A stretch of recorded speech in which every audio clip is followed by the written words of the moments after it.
I'm vlogging. It's boring. I'm clean. That's you, Mommy.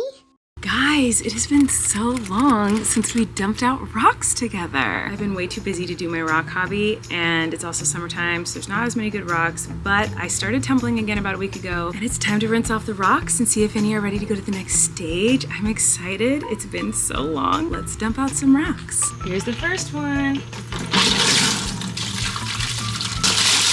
Those are looking gorgeous. Okay, let's do the next. Whoa, that is thick. Very nice. Okay, the final one is the big one.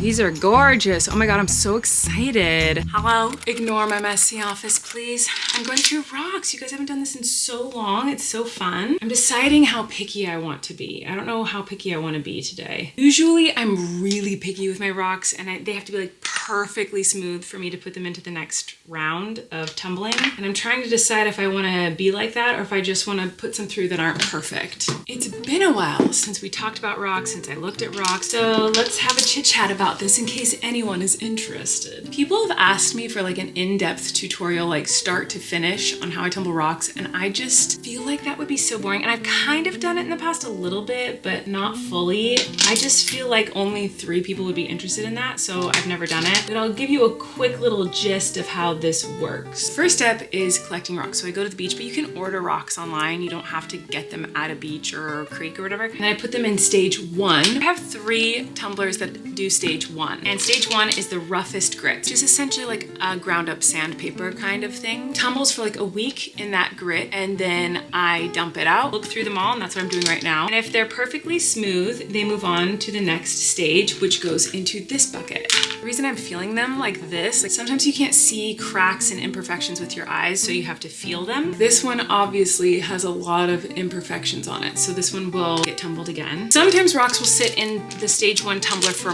months. Like if I get a really, really rough rock, like this one's, you can't tell, but this one's pretty rough, so this one will probably go for a while. But sometimes they're only in there for like a week. And if they're perfectly smooth or smooth enough, like if they're how I like them, if the shape is how I want it, like this beautiful red jasper quartz mixture Gorgiana rock. This one is perfectly smooth, so it will go into this bucket. And once I fill this bucket up, those rocks are ready for stage 2. And this goes to a vibratory tumbler. So these big ones go to a rotary tumbler that spins in a circle. This one just jiggles them really, really fast. So I put some stage 2 grit in there, and I let that run for a couple of days. That's really time consuming though. I have to check on it like every day, a couple times a day. So if I don't have the time to do it, I can't run that one because it's kind of a lot of work. But after it's tumbled for 2 to 3 days in stage 2 grit, then I take it all out and I wash them all, clean them all with like a toothbrush, make sure there's no grit in there. Then I put them all back in and they go to stage 3 grit, and there for a couple days, rinse them out, wash them, scrub them good, put them back in the vibratory tumbler for stage 4. And stage 4 grit is essentially like a really good polish, and let that run for a few days and then they're done. So they're in this for about a week. And if you do it right with good grit and a lot of patience, you get really polished, beautiful, smooth rocks. It is very satisfying. So that's what I'm working on. Hello.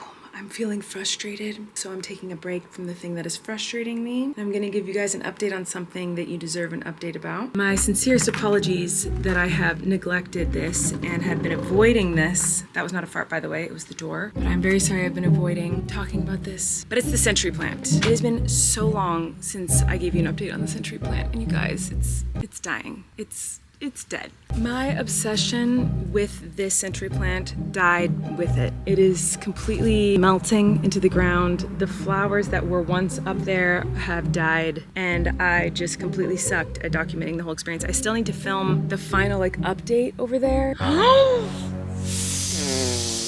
That wasn't a fart, that was my hand. Oh my God. I was gonna go over here to film the final update on the century plant. Oh, I can never do it. That's the biggest spider I've literally ever seen in my life. That's a tarantula. There's no way I'm gonna be able to film it. It's so high up. Oh my God, it looks so tiny and lame. There's no way for me to show you guys how big that thing is. The body of that spider is at least the size of a nickel. That is horrific. It's so high up that it's hard for me to show you just how big it is, but I'm not walking underneath that thing. Well, the century plant's just gonna have to die more before I give another update because that spider needs to die before I walk in that direction. So never mind, you're not getting an update on the century plant, so I give up and I lied. Well, that's frustrating, but the thing that's really frustrating me is that I was finally starting up my tumbling hobby again. I filled the vibratory tumbler, so I'm able to finally polish some rocks, which I'm really excited because that meant that I would have polished rocks in a week. But I just went to start the vibratory tumbler and it's broken. Someone or something pushed the Tumble Vibe that I have over and it cracked the button of the Tumble Vibe and did something to the mechanics of it. I don't know. I have wasted hours trying to fix this thing and I was about to give up. And I'm still probably going to give up. But I think I'm gonna go try to fix it again. It's so frustrating. I don't know how to fix it. I don't know what to do. And I don't wanna buy another one. They're so expensive. It's $100. I'm just now remembering that I got a lot of rocks when I went to film the Sonic episode of Relax the Podcast. We stopped at a beach and I got some rocks and some of them were rocks I wanted to smash open. So maybe I'll get out some aggression and smash open some rocks. Let's go. I give up. I couldn't figure out my tumbler. So I went and hung out with my chickens. What are you freaks doing over here, huh? Oh my God, Midnight's living her best life over here. Oh my goodness. Now I'm gonna smash some rocks open. It's time to find my goggles and my hammer and get to work. I haven't done this in a long time. I don't think there's anything in this, but you just never know. And I found it at a really good beach, so let's see. Feels like it smashed a little bit. Wow, absolutely nothing. Ooh, this one is sparkly inside. That's exciting. Kind of ugly, but it does sparkle. I don't think anything is in this, but we're just gonna check and see.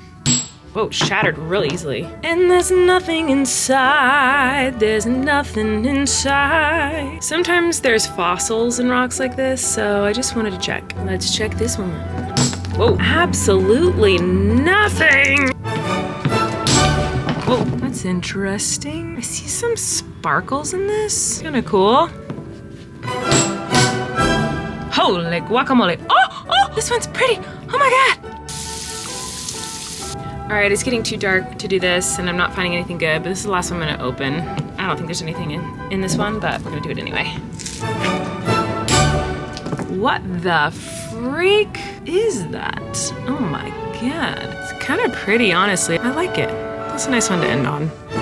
Hi everyone, it's a lot later. I have a confession to make. After I smashed open some rocks, I tried to fix the tumbler again with no luck. So I give up and I just bought a new one. It is what it is. Overall, it was a great day. That was just a bummer of a moment when my tumbler broke. Rachel came over today, we podcasted together, which reminded me that last week we podcasted and after we podcasted, I made Dubai chocolate and I filmed it and I put it on the Patreon to give them like a sneak peek of something that was coming up in a vlog and then I forgot to put it in a vlog. So I'm gonna put it in here. So this is from last week when Rachel came over and I made some Dubai chocolate. So enjoy that and leave some questions for me for Tortilla Talk Tuesday for next week. I love y'all and I'll see you soon. Bye. Oh my God. Okay, Rachel's here. I was gonna make this Dubai chocolate. I'm probably still gonna do this later, but I was gonna do it with Rachel, but then we just started talking. We podcasted tonight and then we're supposed to be working and doing so many other things, but we just always talk so much. Can't ever stop. But she was just telling me about her friend. We were talking about love languages and what love languages we are and what love languages other people are and blah, blah, and how you figure that out. We're trying to figure out different people that we know, like what are their love languages and just talking about it, whatever. And she said, one of her friends said something along the lines of, my love language is being left alone.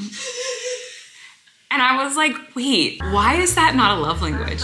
Because genuinely, I don't think I could possibly feel more loved than if one day everyone was like, hey, we're all leaving, everyone's taken care of and really happy, no one will need you the whole day and you're gonna be alone. I think I would die of happiness. Every mom would dream of that. But what category is that? Is that an act of service? That's an act of service. So it is an act of service because I do that for Abby. Abby does really like alone time. She loves me and loves being around me. Yeah, I love my family, my kids too, but it's like she needs space with her. She needs alone time. Yeah. And there's a lot of times I'll come in and I'll give her a kiss and I'll be like, I'll leave you alone now. And she just giggles. She's like, thanks, baby. And I can just tell, she's not being mean or anything. Yeah. I can just tell she just wants to be in her space and scroll on her phone. Yes, No sometimes you just want that. It's an act of service for me to be like, oh, I'm going to give you what you need versus what I need right now. Yes. But that is a really funny way to put it. Is to say like the best way I show love and receive love is if you leave me alone. It's late. I'm probably still gonna make this Dubai chocolate at some point. I really want to, but I don't know. I gotta go. All right, beautiful people. Let's make some yummy chocolate apparently. So this was gonna be for the Patreon members. Maybe it still will be, or maybe I'll put some in the vlog and put some on Patreon. So my sister and I, in case you're new to my vlog channel suddenly, I don't think any of you are, but Rachel and I have a podcast on Patreon. There's different tiers, like different levels that you can be on the Patreon. And so if you wanna watch and listen to the episodes, there's a tier, and then the top tiers have like bonus stuff where we do bonus vlogs and games and extra footage and whatnot. So this was gonna be one of the bonus things we did this week, but it's 11:30 at night. She needed to go home. So now I'm just gonna make this. So I keep seeing ads for this. This is not an ad, obviously. I just bought it because I caved. I didn't even want it. This is the, what's it called? The Dubai chocolate bars. I don't know why these got so viral online. I've been seeing it for like a year or something. And then in the last few months, it's just pushed to me constantly, this Dubai chocolate stuff. And it doesn't look good to me. I love chocolate. I have a huge sweet tooth, but to me, the like chocolate bar filled with kind of anything, I'm not really into. I love chocolate, but I don't want other things within my chocolate. I just want my chocolate. Unless there's more chocolate in the chocolate, I'd eat that. But when people put like cherries or fruits or stuff within the chocolate, I'm kind of like, it's not my vibe. So this has stuff inside of it, and the stuff inside of it just doesn't look appetizing to me. It just looks like shredded wheat or something. Blah, blah, blah, blah, blah. Rachel brought me one of these to eat on the podcast, pre-made packaged bar, and it was with milk chocolate. I didn't like it. I didn't think it was good, but I'm gonna make it with dark chocolate, and maybe then I'll like it, and then I'll know what it's supposed to taste like. So it's 11:30 at night. I should go work, but instead I'm going to make Dubai chocolate. So let's make this together. Okay, I know this is kind of a weird angle, but I'm trying to make it so you can see the pan and me at the same time. So this like kit thing that I bought comes with very clear instructions, and it says first to heat 2 tablespoons of butter over a medium-high heat. This is definitely more than 2 tablespoons, but whatever. It's 2 tablespoons-ish, probably. And then I'm adding this and getting it, what's it called? Kataifi? I'm sure I'm saying it wrong. I'm really sorry. But I'm gonna add this, and it says to stir it till golden brown and crispy, being careful not to burn it. Set aside to cool. I don't know what this stuff is. It looks like shredded wheat to me. Stir until dark golden brown, but not burn. But wouldn't a dark brown be burnt? How will I know when it's a dark brown? I guess with my eyeballs.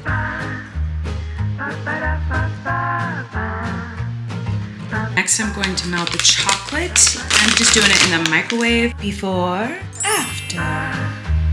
Alright, I put that in the freezer to set, and now I have to make this gooey center, which is the pistachio, cream, and tahini mix. Pouring that straight into here and stirring it up. The chocolate has hardened in the freezer. Now I'm gonna put cream of wheat in the middle of it. Alright, I'm gonna put this in the freezer.